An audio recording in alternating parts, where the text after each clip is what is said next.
जय श्री कृष्ण। आप सभी का हमारे चैनल में बहुत बहुत स्वागत है। आशा है आप सभी कुशल मंगल होंगे। कृपया चैनल को लाइक, सब्सक्राइब व शेयर जरूर करें। बृहस्पतिवार व्रत कथा। बृहस्पतिवार के व्रत की विधि। बृहस्पतिवार के दिन जो भी स्त्री पुरुष व्रत करे उसको चाहिए कि वह दिन में एक ही समय भोजन करे, क्योंकि बृहस्पतिश्वर भगवान का इस दिन पूजन होता है। भोजन पीले चने की दाल आदि का करें, परंतु नमक नहीं खावें और पीले वस्त्र पहने, पीले ही फलों का प्रयोग करें, पीले चंदन से पूजन करें। पूजन के बाद प्रेम पूर्वक गुरु महाराज की कथा सुननी चाहिए। इस व्रत को करने से मन की इच्छाएं पूरी होती हैं और बृहस्पति महाराज प्रसन्न होते हैं। धन, पुत्र, विद्या तथा मनवांछित फलों की प्राप्ति होती है। परिवार को सुख तथा शांति मिलती है। इसलिए यह व्रत सर्वश्रेष्ठ और अति फलदायक सभी स्त्री व पुरुषों के लिए है। इस व्रत में केले का पूजन करना चाहिए। कथा और पूजन के समय मन, क्रम, वचन से शुद्ध होकर जो इच्छा हो बृहस्पति देव से प्रार्थना करनी चाहिए। हमारी सभी इच्छाओं को बृहस्पति देव अवश्य पूर्ण करते हैं, ऐसा मन में दृढ़ विश्वास रखना चाहिए। अथ श्री बृहस्पतिवार व्रत कथा। एक समय की बात है कि भारतवर्ष में एक नृपति राज्य करता था। वह बड़ा ही प्रतापी और दानी था। वह नित्य प्रतिदिन मंदिर में दर्शन करने जाता था। वह ब्राह्मण और गुरु की सेवा किया करता था। उसके दरवाजे से कोई भी निराश होकर नहीं लौटता था तथा वह प्रत्येक गुरुवार को व्रत रखता एवं पूजन करता था। हर एक दिन गरीबों की सहायता करता था, परंतु यह सब बातें उसकी रानी को अच्छी नहीं लगती थी। वह न व्रत करती, न किसी को एक तमड़े तक दान में देती थी तथा राजा से भी ऐसा करने को मना किया करती थी। एक समय की बात है कि राजा तो शिकार खेलने वन को गए हुए थे। घर पर रानी और दासी थी। उस समय गुरु बृहस्पति देव एक साधु का रूप धारण कर राजा के दरवाजे पर भिक्षा मांगने गए तथा भिक्षा मांगी तो रानी कहने लगी, हे साधु महाराज, मैं इस दान और पुण्य से तंग आ गई हूँ। मेरे से तो घर का ही कार्य समाप्त नहीं होता। इस कार्य के लिए तो मेरे पतिदेव ही बहुत हैं। अब आप इस प्रकार की कृपा करें कि वह सब धन नष्ट हो जावे तथा मैं आराम से रह सकूं। साधु बोले, हे देवी, तुम तो बड़ी विचित्र हो। संतान और धन से कोई दुखी नहीं होता है, इसको सभी चाहते हैं। पापी भी पुत्र और धन की इच्छा करता है। अगर आपके पास धन अधिक है तो भूखे मनुष्यों को भोजन कराओ, प्याऊ लगवाओ, ब्राह्मणों को दान दो, धर्मशाला बनवाओ, कुआं, तालाब, बावड़ी, बाग बगीचों आदि के निर्माण कराओ, निर्धन मनुष्यों की कुंवारी कन्याओं का विवाह कराओ और अनेकों यज्ञादि धर्म करो। इस प्रकार के कर्मों से आपके कुल और आपका नाम परलोक में सार्थक होगा एवं स्वर्ग की प्राप्ति होगी। मगर वह रानी इन बातों से खुश नहीं हुई। वह बोली, हे साधु महाराज, मुझे ऐसे धन की भी आवश्यकता नहीं जिसको और मनुष्यों को दान दो तथा जिसको रखने उठाने में मेरा सारा समय ही बर्बाद हो जावे। साधु ने कहा, हे देवी, तुम्हारी ऐसी इच्छा है तो ऐसा ही होगा। मैं तुम्हें बताता हूँ, वैसा ही करना। बृहस्पतिवार के दिन घर को गोबर से लीपना, अपने केशों को धोना, केशों को धोते समय स्नान करना, राजा से कहना वह हजामत करवाए, भोजन में मांस मदिरा खाना, कपड़ा धोबी के यहाँ धुलने डालना। इस प्रकार 7 बृहस्पतिवार करने से तुम्हारा सब धन नष्ट हो जाएगा। ऐसा कहकर वह साधु महाराज वहाँ से अंतर्ध्यान हो गए। रानी ने साधु के कहने के अनुसार वैसा ही किया। 3 बृहस्पतिवार ही बीते थे कि उसका समस्त धन नष्ट हो गया और भोजन के लिए दोनों समय तरसने लगे, सांसारिक भोगों से दुखी रहने लगे। तब वह राजा रानी से कहने लगा कि रानी, तुम यहाँ पर रहो, मैं दूसरे देश को जाऊँ, क्योंकि यहाँ पर मुझे सभी मनुष्य जानते हैं, इसलिए कोई कार्य भी नहीं कर सकता। देश चोरी परदेश भीख बराबर है। ऐसा कहकर राजा परदेश चला गया। वहाँ जंगल में जाता और लकड़ी काट कर लाता और शहर में बेचता। इस तरह जीवन व्यतीत करने लगा। इधर राजा के घर रानी और दासी दुखी रहने लगी। किसी दिन भोजन मिलता और किसी दिन जल पीकर ही रह जाती। एक समय रानी और दासी को 7 रोज बिना भोजन के व्यतीत हो गए तो रानी ने अपनी दासी से कहा, हे दासी, यहाँ पास ही के नगर में मेरी बहन रहती है। वह बड़ी धनवान है, तो उसके पास जा और वहाँ से 5 सेर बेझर मांग ला, जिससे कुछ समय के लिए गुजर हो जाएगी। इस प्रकार रानी की आज्ञा मानकर दासी उसकी बहन के पास गई तो रानी की बहन उस समय पूजन कर रही थी, क्योंकि उस रोज बृहस्पतिवार का दिन था। जब दासी ने रानी की बहन को देखा और उससे बोली, हे रानी, मुझे तुम्हारी बहन ने भेजा है, मेरे लिए 5 सेर बेझर दे दो। इस प्रकार दासी ने अनेक बार कहा, परंतु रानी ने कुछ उत्तर नहीं दिया। क्योंकि वह उस समय बृहस्पतिवार की कथा सुन रही थी। इस प्रकार जब दासी को किसी प्रकार उत्तर नहीं मिला तो वह बहुत दुखी हुई और क्रोध भी आया और लौटकर अपने गांव आकर रानी के पास आकर बोली, हे रानी, आपकी बहन बहुत ही बड़े लोग हैं, वह छोटे मनुष्यों से बात भी नहीं करती, क्योंकि मैंने उनसे कहा तो उन्होंने कोई उत्तर नहीं दिया। मैं वापस चली आई। रानी बोली, हे दासी, इसमें उसका कोई दोष नहीं है। जब बुरे दिन आते हैं तब कोई सहारा नहीं देता। अच्छे बुरे का पता विपत्ति में ही लगता है। जो ईश्वर की इच्छा होगी वही होगा। यह सब हमारे भाग्य का दोष है। इधर उस रानी ने देखा कि मेरी बहन की दासी आई थी, परंतु मैं उससे नहीं बोली। इससे वह बहुत दुखी हुई होगी। यह सोच कथा को सुन और विष्णु भगवान का पूजन समाप्त कर वह रानी अपनी बहन के घर चल दी और जाकर अपनी बहन से कहने लगी कि हे बहन, मैं बृहस्पतिवार का व्रत कर रही थी, तुम्हारी दासी गई, परंतु जब तक कथा होती है तब तक न उठते हैं और न बोलते हैं, इसलिए मैं न बोली। कहो दासी, क्यों गई थी? रानी बोली, बहन, हमारे अनाज नहीं था। वैसे तुमसे कोई बात छिपी नहीं है, इस कारण मैंने दासी को तुम्हारे पास 5 सेर बेजड़ लाने के लिए भेजा था। रानी बोली, बहन देखो, बृहस्पति भगवान सबकी मनोकामना पूर्ण करते हैं। देखो, शायद तुम्हारे घर में अनाज रखा हो। इस प्रकार का वचन जब रानी ने सुना तो घर के अंदर गई और वहां उसे एक घड़ा बेजड़ का भरा मिल गया। तब तो वह रानी और बांदी को बहुत ही खुशी हुई और दासी कहने लगी, हे रानी, देखो, वैसे जब हमको नहीं मिलता तब हम रोज ही व्रत करते हैं। अगर इनसे व्रत की विधि और कथा पूछ ली जावे तो उसे हम भी किया करेंगे। तब उस रानी ने अपनी बहन से पूछा कि हे बहन, बृहस्पतिवार के व्रत में चना की दाल मुनक्का से विष्णु भगवान का केले की जड़ में पूजन करे तथा दीपक जलावे, पीला भोजन करे तथा कहानी सुने। इस प्रकार करने से गुरु भगवान प्रसन्न होते हैं, अन्न पुत्र धन देते हैं, मनोकामना पूर्ण करते हैं। इस प्रकार रानी और दासी दोनों ने निश्चय किया कि बृहस्पति देव भगवान का पूजन जरूर करेंगे। 7 रोज बाद जब बृहस्पतिवार आया तो उन्होंने व्रत रखा। गुड़साल में जाकर चना और गुड़ बीन लाई तथा उसकी दाल से केले की जड़ तथा विष्णु भगवान का पूजन किया। अब पीला भोजन कहाँ से आए? दोनों बड़ी दुखी हुई, परंतु उन्होंने व्रत किया था, इसलिए बृहस्पति देव भगवान प्रसन्न थे। एक साधारण व्यक्ति के रूप में वे 2 थालों में सुंदर पीला भोजन लेकर आए और दासी को देकर बोले, हे दासी, यह भोजन तुम्हारे लिए और तुम्हारी रानी के लिए है, इसे तुम दोनों ग्रहण करना। दासी भोजन पाकर बहुत प्रसन्न हुई। उसने रानी को सारी बात बताई। उसके बाद से वे प्रत्येक बृहस्पतिवार को गुरु भगवान का व्रत और पूजन करने लगी। बृहस्पति भगवान की कृपा से फिर रानी और दासी के पास धन हो गया। रानी फिर उस प्रकार आलस्य करने लगी। तब दासी बोली, देखो रानी, तुम पहले इस प्रकार आलस्य करती थी, तुम्हें धन के रखने में कष्ट होता था, इस कारण सभी धन नष्ट हो गया। अब गुरु भगवान की कृपा से धन मिला है तो फिर तुम्हें आलस्य होता है। बड़ी मुसीबतों के बाद हमने यह धन पाया है, इसलिए हमें दान पुण्य करना चाहिए तथा भूखे मनुष्यों को भोजन कराएं, प्याऊ लगवाएं, ब्राह्मणों को दान दें, कुआं, तालाब, बावड़ी आदि का निर्माण करवाएं, मंदिर, पाठशाला बनवाकर दान दें, कुंवारी कन्याओं का विवाह करवाएं, धन को शुभ धन कर्मों में खर्च करें, जिससे तुम्हारे कुल का यश बढ़े तथा स्वर्ग प्राप्त हो और पितर प्रसन्न होवें। तब रानी ने इसी प्रकार के कर्म करने प्रारंभ किए तो काफी यश फैलने लगा। एक दिन रानी और दासी विचार करने लगी, न जाने राजा किस प्रकार से होंगे, उनकी कोई खबर नहीं। गुरु भगवान से उन्होंने प्रार्थना की और भगवान ने रात्रि में राजा को स्वप्न में कहा, हे राजा, उठ, तेरी रानी तुझको याद करती है, अपने देश को चला जा। राजा प्रातःकाल उठा और विचार करने लगा। स्त्री जाति खाने और पहनने की संगिन होती है, पर भगवान की आज्ञा मानकर वह अपने नगर के लिए चलने को तैयार हुआ। इससे पूर्व जब राजा प्रदेश चला गया तो प्रदेश में दुखी रहने लगा। प्रतिदिन जंगल में से लकड़ी बीन कर लाता और उन्हें शहर में बेचकर अपने दुखी जीवन को बड़ी कठिनता से व्यतीत करता था। एक दिन राजा दुखी हो अपनी पुरानी बातों को याद करके रोने लगा। तब उस जंगल में से बृहस्पति देव एक साधु का रूप धारण कर आ गए और राजा के पास आकर बोले, हे लकड़हारे, तुम इस सुनसान जंगल में किस चिंता में बैठे हो, मुझको बतलाओ। यह सुन राजा के नेत्रों में जल भर आया और साधु को वंदना कर बोला, हे प्रभु, आप सब कुछ जानने वाले हो। इतना कह साधु को अपनी संपूर्ण कहानी बतला दी।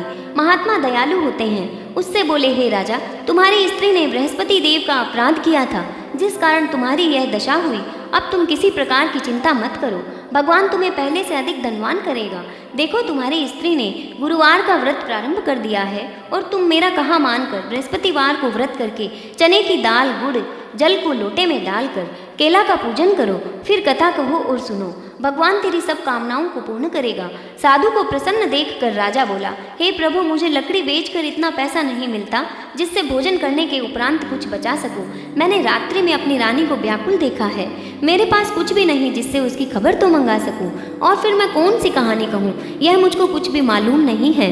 साधु ने कहा, हे राजा, तुम किसी बात की चिंता मत करो। बृहस्पतिवार के दिन तुम रोजाना की तरह लकड़ियाँ लेकर शहर को जाओ। तुमको रोज से दुगना धन प्राप्त होगा, जिससे तुम भली भांति भोजन भी कर लोगे तथा बृहस्पति देव की पूजा का सामान भी आ जाएगा। और बृहस्पतिवार की कहानी निम्न प्रकार से है। बृहस्पति देव की कहानी।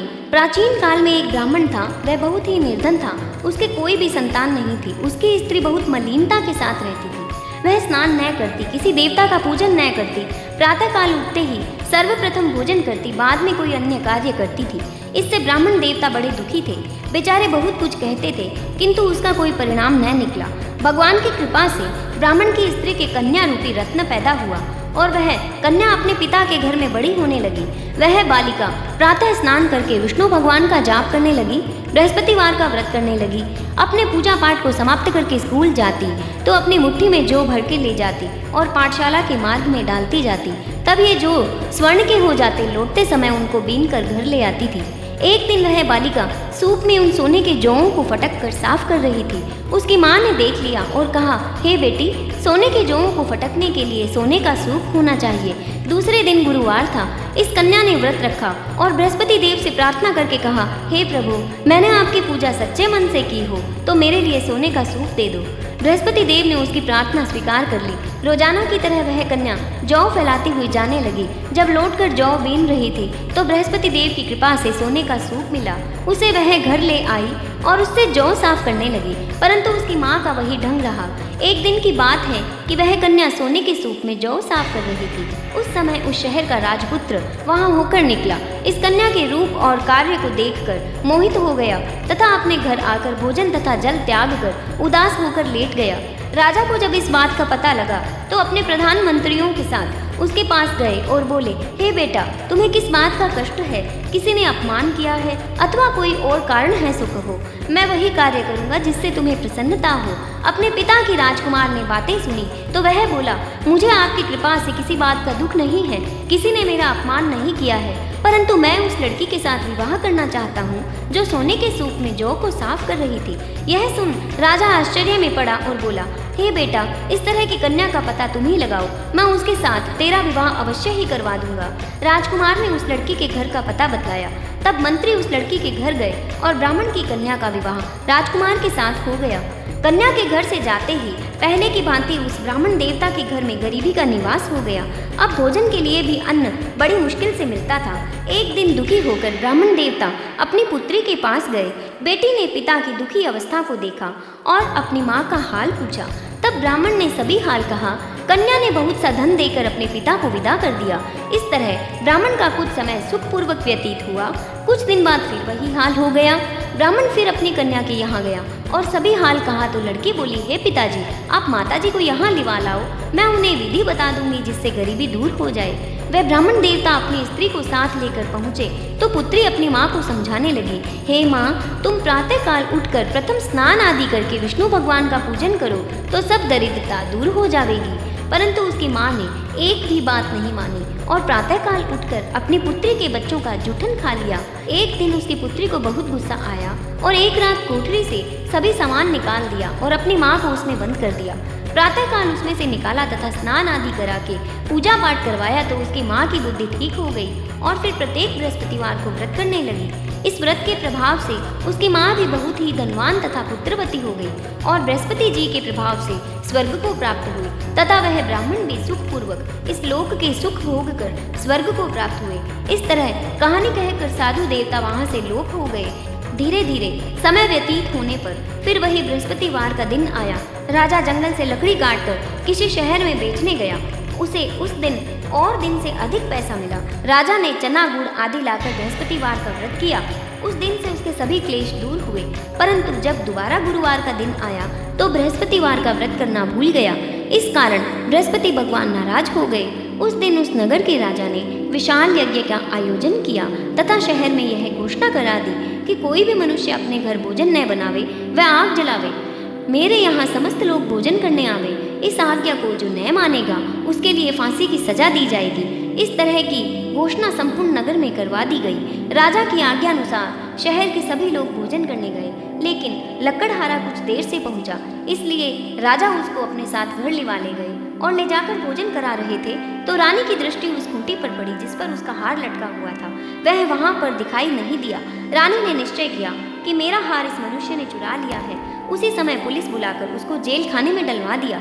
जब राजा जेल खाने में पड़ गया और बहुत दुखी होकर विचार करने लगा कि न जाने कौन से पूर्व जन्म के कर्म से मेरे लिए दुख प्राप्त हुआ है, और उसी साधु को याद करने लगा जो कि जंगल में मिला था। उसी समय तत्काल बृहस्पति देव साधु के रूप में प्रकट हो गए और उसकी दशा को देखकर कहने लगे, अरे मूर्ख, तूने बृहस्पति देव की कथा नहीं करी, इस कारण तेरे लिए दुख प्राप्त हुआ है। अब चिंता मत कर, बृहस्पतिवार के दिन जेल खाने के दरवाजे पर 4 पैसा पड़े मिलेंगे, उनसे तू बृहस्पति देव की पूजा करना, तेरे सभी कष्ट दूर हो जाएंगे। बृहस्पतिवार के रोज उसे 4 पैसे मिले। राजा ने कथा कही। उसी रात्रि को बृहस्पति देव ने उस नगर के राजा को स्वप्न में कहा, हे राजा, तुमने जिस आदमी को जेल खाने में बंद कर दिया है वह निर्दोष है, वह राजा है, उसे छोड़ देना। रानी का हार उसी खूंटी पर लटका हुआ है, अगर तू ऐसा नहीं करेगा तो मैं तेरे राज्य को नष्ट कर दूंगा। इस तरह के रात्रि स्वप्न को देख राजा प्रातःकाल उठा और खूंटी पर हार देखकर लकड़हारे को बुलाकर क्षमा मांगी तथा राजा को योग्य सुंदर वस्त्राभूषण देकर विदा किया तथा गुरुदेव की आज्ञा अनुसार राजा अपने नगर को चल दिया। राजा जब नगर के निकट पहुंचा तो उसे बहुत ही आश्चर्य हुआ। नगर में पहले से अधिक बाग, तालाब और कुएं तथा बहुत सी धर्मशाला, मंदिर आदि बने हुए थे। राजा ने पूछा कि यह किसका बाग और धर्मशाला है। तब नगर के सब लोग कहने लगे कि यह सब रानी और बांदी के हैं। तो राजा को आश्चर्य हुआ और गुस्सा भी आया। जब रानी ने यह खबर सुनी कि राजा आ रहे हैं तो उसने बांदी से कहा कि हे दासी, देख राजा हमको कितनी बुरी हालात में छोड़ गए थे, वह हमारी ऐसी हालत देखकर लौट न जाएं, इसलिए तू दरवाजे पर खड़ी हो जा।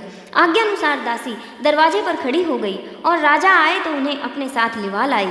तब राजा ने क्रोध करके अपनी तलवार निकाली और पूछने लगे, यह बताओ कि यह धन तुम्हें कैसे प्राप्त हुआ है। तब उन्होंने कहा, हमें यह सब धन बृहस्पति देव के इस व्रत के प्रभाव से प्राप्त हुआ है। राजा ने निश्चय किया कि 7 रोज बाद तो सभी बृहस्पति देव का पूजन करते हैं, परंतु मैं रोजाना दिन में 3 बार कहा करूंगा तथा रोज व्रत किया करूंगा। अब हर समय राजा के दुपट्टे में चने की दाल बंधी रहती तथा दिन में 3 बार कथा कहता। एक रोज राजा ने विचार किया कि चलो अपनी बहन के यहाँ हो आऊं। इस तरह का निश्चय कर राजा घोड़े पर सवार हो अपनी बहन के यहाँ चल दिया। मार्ग में उसने देखा कि कुछ आदमी एक मुर्दे को लिए जा रहे हैं।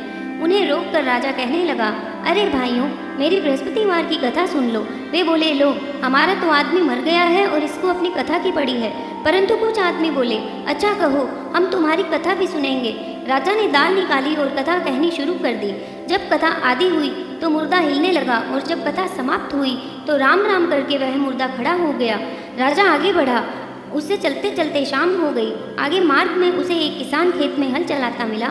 राजा ने उससे कथा सुनने का आग्रह किया, लेकिन वह नहीं माना। राजा आगे चल पड़ा। राजा के हटते ही बैल पछाड़ खाकर गिर गए तथा किसान के पेट में बहुत जोर से दर्द होने लगा। उसी समय किसान की माँ रोटी लेकर आई। उसने जब देखा तो अपने पुत्र से सभी हाल पूछा। बेटे ने सभी हाल बता दिया। बुढ़िया दौड़ी दौड़ी उस घुड़सवार के पास पहुंची और उससे बोली, मैं तेरी कथा सुनूंगी, तू अपनी कथा मेरे खेत पर ही चलकर कहना। राजा ने लौटकर बुढ़िया के खेत पर जाकर कथा कही, जिसके सुनते ही बैल खड़े हो गए तथा किसान के पेट का दर्द भी बंद हो गया। राजा अपनी बहन के घर पहुंच गया। बहन ने भाई की खूब मेहमानी की। दूसरे रोज प्रातःकाल राजा जागा तो वह देखने लगा कि सब लोग भोजन कर रहे हैं। राजा ने अपनी बहन से जब पूछा, ऐसा कोई मनुष्य है जिसने भोजन नहीं किया हो, जो मेरी बृहस्पतिवार की कथा सुन ले। बहन बोली, हे भैया, यह देश ऐसा ही है। यहाँ लोग पहले भोजन करते हैं, बाद में कोई अन्य कार्य करते हैं। फिर वह एक कुम्हार के घर गई जिसका लड़का बीमार था। उसे मालूम हुआ कि उसके यहाँ 3 दिन से किसी ने भी भोजन नहीं किया है। रानी ने अपने भाई की कथा सुनने के लिए कुम्हार से कहा। वह तैयार हो गया। राजा ने जाकर बृहस्पतिवार की कथा कही, जिसको सुनकर उसका लड़का ठीक हो गया। अब तो राजा की प्रशंसा होने लगी। एक दिन राजा ने अपनी बहन से कहा, हे बहन, मैं अब अपने घर जाऊंगा, तुम भी तैयार हो जाओ। राजा की बहन ने अपनी सास से अपने भाई के साथ जाने की आज्ञा मांगी। सास बोली, हाँ चली जा, मगर अपने लड़कों को मत ले जाना, क्योंकि तेरे भाई की कोई संतान नहीं होती है। बहन ने अपने भाई से कहा, हे भैया, मैं तो चलूंगी, मगर कोई बालक नहीं जाएगा। अपनी बहन को भी छोड़कर दुखी मन से राजा अपने नगर को लौट आया। राजा ने अपनी रानी से सारी कथा बताई। और बिना भोजन किए वह शैया पर लेट गया। रानी बोली, हे प्रभु, बृहस्पति देव ने हमें सब कुछ दिया है, वे हमें संतान अवश्य देंगे। उसी रात्रि को बृहस्पति देव ने राजा को स्वप्न में कहा, हे राजा, उठ, सभी सोच त्याग दे, तेरी रानी गर्भवती है। राजा को यह जानकर बड़ी खुशी हुई। 9वें महीने रानी के गर्भ से एक सुंदर पुत्र पैदा हुआ। तब राजा बोला, हे रानी, स्त्री बिना भोजन के रह सकती है, परंतु बिना कहे नहीं रह सकती। जब मेरी बहन आए तो तुम उससे कुछ मत कहना। रानी ने हाँ कर दी। जब राजा की बहन ने यह शुभ समाचार सुना तो वह बहुत खुश हुई तथा बधाई लेकर अपने भाई के यहाँ आई। तभी रानी ने कहा, घोड़ा चढ़कर तो नहीं आई, गधा चढ़ी आई। राजा की बहन बोली, भाई, मैं इस प्रकार नहीं कहती तो तुम्हें औलाद कैसे मिलती। बृहस्पति देव ऐसे ही हैं, जैसे जिसके मन में कामनाएं हैं सभी को पूर्ण करते हैं। जो सद्भावना पूर्वक बृहस्पतिवार का व्रत करता है एवं कथा पढ़ता है अथवा सुनता है और दूसरों को सुनाता है, बृहस्पति देव उसकी सभी मनोकामनाएं पूर्ण करते हैं। भगवान बृहस्पति देव उनकी सदैव रक्षा करते हैं। संसार में सद्भावना से भगवान जी का पूजन व्रत सच्चे हृदय से करते हैं तो उनकी सभी मनोकामनाएं बृहस्पति देवता पूर्ण करते हैं। जैसी सच्ची भावना से रानी और राजा ने उनकी कथा का गुणगान किया तो उनकी सभी इच्छाएं बृहस्पति देव जी ने पूर्ण की। इसलिए सब कथा सुनने के बाद प्रसाद लेकर जाना चाहिए। हृदय से उनका मनन करते हुए जयकारा बोलना चाहिए। बोलिए बृहस्पति देव की जय, विष्णु भगवान की जय। आरती बृहस्पति देव की। ओम जय बृहस्पति देवा, प्रभु जय बृहस्पति देवा, छिन छिन भोग लगाऊं कदली फल मेवा। ओम जय बृहस्पति देवा, तुम पूर्ण परमात्मा, तुम अंतर्यामी, जगत पिता जगदीश्वर, तुम सबके स्वामी। ओम जय बृहस्पति देवा, चरणामृत निज निर्मल, सब पातक हरता, सकल मनोरथ दायक, कृपा करो भरता। ओम जय बृहस्पति देवा, तन मन धन अर्पण कर, जो जन शरण पड़े, प्रभु प्रकट तब हो कर, आकर द्वार खड़े। ओम जय बृहस्पति देवा, दीन दयाल दयानिधि, भक्तन हितकारी, पाप दोष सब हरता, भव बंधन हारी। ओम जय बृहस्पति देवा, सकल मनोरथ दायक, सब संशय तारी, विषय विकार मिटाओ, संतन सुखकारी। ओम जय बृहस्पति देवा, जो कोई आरती तेरी प्रेम सहित गावे, ज्येष्ठानंद बंद सो सो निश्चय पावे। ओम जय बृहस्पति देवा, ओम जय बृहस्पति देवा, प्रभु जय बृहस्पति देवा, छिन छिन भोग लगाऊं कदली फल मेवा। ओम जय बृहस्पति देवा, बोलिए सब विष्णु भगवान की जय, बृहस्पति देव भगवान की जय। जय श्री कृष्ण।